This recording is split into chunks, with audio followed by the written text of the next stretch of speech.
সবই তো ভালো, কিন্তু ওয়েদারটা তো মনে হচ্ছে এবার পাগলামো শুরু করেছে। যাই হোক, good morning everyone, welcome back to the channel. সকাল থেকে মেঘলা হয়ে আছে ওয়েদার। আজকে যাবো আমরা এখন জিম, আমাদের উইকের last workout, that is legs day. তো চলো, লেগস বেশ একটা ব্যাপার নিয়ে আসে, মানে ভাই লেগস আছে আজকে। তো লেটস গো। আমাদের ক্যালোরি দিনকে দিন কমছে, বাট আমাদের ইন্টেন্সিটি কিন্তু কমছে না। ইন্টেন্সিটি একদম অন পয়েন্ট আছে। তাড়াতাড়ি বেরিয়ে যাই, যদি বৃষ্টি লাগিয়ে দিল আমাকে রেইনকোট পরতে হবে। Let's not take that risk, চলো।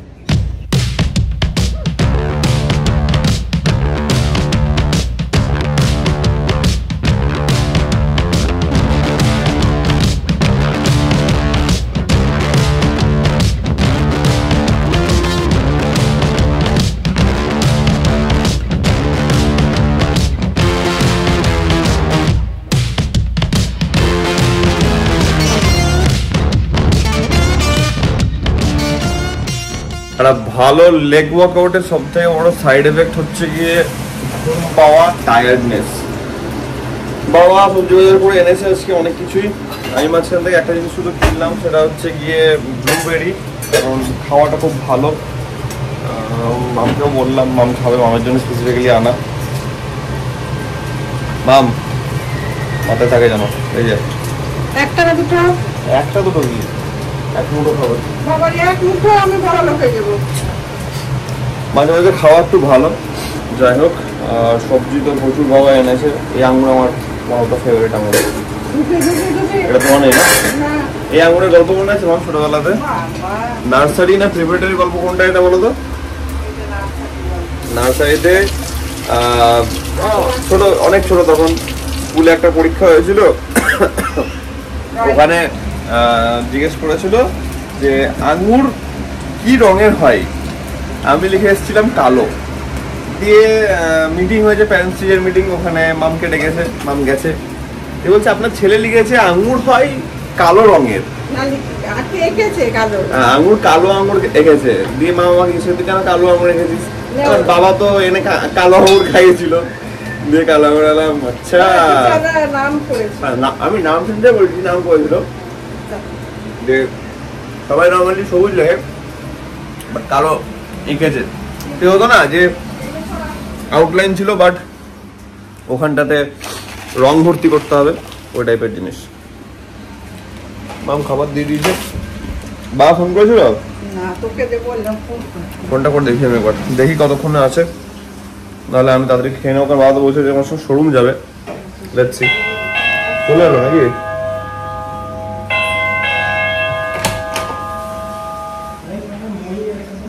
মাম মইটা কি ভাবির কাছে আছে? হ্যাঁ দাও, দিচ্ছি, বার করে দিচ্ছি। আমি বার করে নিচ্ছি। স্টোরে একটা দাদা আছে, দেবোত্তম দা, ল্যাডারটা নিতে এসেছিল, ফ্যান খারাপ হয়ে গেছে। দেখি বাবাকে ফোন করি, আমি টিভিটা একটু দেখি। টিভি দেখতে দেখতে খেতে খেতে বাবাকে ফোন করা হবে, মনে হচ্ছে লেট হবে আবার। ও বাই দ্য ওয়ে, আজকে মাম চিংড়ি করেছে।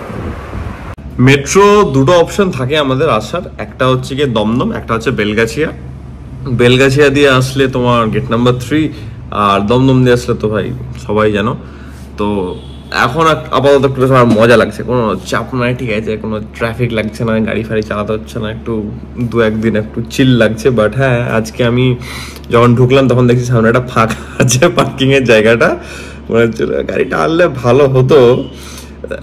যে গাড়ি চালায়, বাইক চালায়, 4 চাকা চালায়, what ever be the thing, ভাই একটা থাকে ভেতর থাকে। এখন সিচুয়েশনের জন্য হচ্ছে না, দ্যাট ইজ ডিফারেন্ট, বাট ঠিক আছে।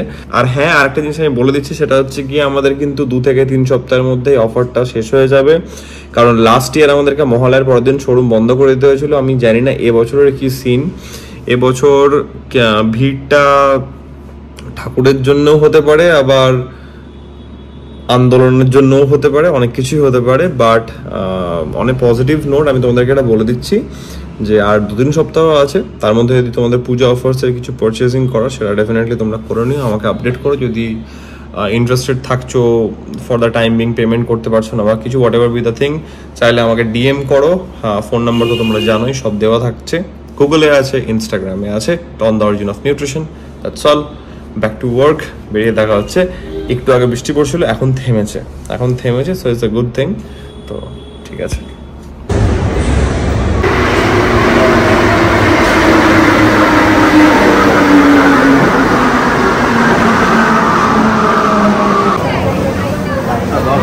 আমি বলছিলাম যে লেভেলের ইনসিডেন্ট হয়েছে, মানে কিছু বলার নেই। তোমাদেরকে বলি, ভিড়টা তো তোমরা মেট্রোতে দেখলে। অ্যাকচুয়ালি কি হয়েছিল জানো, সেন্ট্রালে স্টেশনে ঢুকে আধ ঘন্টা দাঁড়িয়ে গেছে। দরজা খোলা মেট্রোর, আধ ঘন্টা ট্রেন দাঁড়িয়ে আছে। ভিডিও তো আমি ভাবছিলাম করবো, বাট করতে পারলাম না, এত ভিড়। মানে লোক আসছে, লোক ঢুকছে, লোক আসছে, লোক ঢুকছে, দরজা খোলা। দুবার অ্যানাউন্সমেন্ট হলো টেকনিক্যাল গ্লিচ, পরে জানতে পারছি 20 মিনিট বা আধ ঘন্টা বাদে, 20 মিনিট আধ ঘন্টা বাদে অ্যাটলিস্ট মেট্রো ছাড়লো। যা তা অবস্থা। পরে জানা যাচ্ছে যে আইদার কেউ সুইসাইড অ্যাটেম্প্ট করেছিল বা হয়তো লাইনে নেমে গেছিল। আমি জানি না কোনটা। যারা উঠছিল লাস্টের দিকে তারাই গল্প করছিল লাইনে নেমে গেছিল করে। এবার জানি না কি হয়েছে অ্যাকচুয়ালি। ওই করতে গিয়ে এদিক ওদিক দুদিকেরই মেট্রো বন্ধ, মানে সব স্টেশনে মেট্রো দাঁড়িয়ে গেছে। দিয়ে এত ভিড় হয়ে গেছে লাস্টে, আমি ভ্লগে সবাইকে দেখালাম, তুমি কালকে দেখো ভিড়টা, পাগলের মতো ভিড়। মানে কম করে 5 থেকে 6টা মেট্রোর ভিড় হয়তো ঢুকেছে একসঙ্গে। আর মানে একটা হয় না যে এত লোক হয়ে গেছে, মানে নিঃশ্বাস নেওয়া যাচ্ছে না, একটা হয় না যে অক্সিজেন ডেফিসিয়েন্সি, মাথাটা কেমন ধরে যায় একটা, ওই লেভেলে মানে পাগলের মতো ভিড়। যাই হোক, আবার নামলাম, নেমে বাইরে ঢোকার ফ্রেশন আপ করলাম, স্নান করে একটু ঠিকঠাক লাগছে। আর সে গরমের ঘামের মধ্যে যেটা হয় আর কি, তো feeling much better right now. তো মাউন্ট ডিনার দিচ্ছে, খাওয়া দাওয়া করা যাক। যাও তো। উইকডে মানে কাজের চাপ, আর এইসব দিনগুলো ভাই চাই বহুত হেক্টিক। আজকে ওয়ান অফ দ্য হেক্টিকেস্ট বলে কিছু হয় না আমি জানি, বাট লিটারালি বহুত হেক্টিক ডে গেল আজকে। এদিকে প্রেশার, কাজের প্রেশার, তারপরে আসার সময়তে এই মানে মেট্রো আজকে যা ঝোলালো, মানে এই টাইপের ঝোলাঞ্ঝুলি তাই আমার হচ্ছে। এতদিন কলকাতা থাকছে, আজকে ফার্স্ট মেট্রোতে এমনি একটা এক্সপিরিয়েন্স হলো। বাট ঠিক আছে, কিছু করার নাই, বহুত টায়ার্ড লাগছে। তো এর মধ্যে আমাদেরকে ব্লগ এডিট করতে হবে। কালকে কিছু কাজ আছে, যেটা কালকে তোমরা সকালে জানতে পারবে। এটার সঙ্গে আমি আজকের এই ব্লগটাকে এখানে এন্ড করছি। আশা করছি আজকের এই ব্লগটা তোমাদের ভালো লেগেছে। দুদিন একটু ব্লগটা ছোট থাকলো, কিছু করার নেই, কারণ আমার একটু টাইট স্কেডিউল যাচ্ছে এই 1-2 দিনের মধ্যে। বাট ঠিক আছে, অসুবিধা নেই। যেমন লাইফ তেমন তোমরা দেখছো, আর কিছুই নাই। কিছুই এখানে বানানোও নেই, সাজানোও নেই, স্ক্রিপ্টেডের তো কোনো সিনই আসছে না। তো ঠিক আছে, তাই দেখাচ্ছি যেটা হচ্ছে। আজকের ব্লগটাকে আমি এত দূর অব্দি রাখছি। আশা করছি আজকের ব্লগটা তোমাদের ভালো লেগেছে। আর তোমরা জানো যদি ব্লগটা ভালো লেগে থাকে, then as usual do like, share, subscribe. খুব জলদি দেখা হচ্ছে কালকে নতুন ব্লগের সঙ্গে। Till then take care, be safe, bye bye, good night.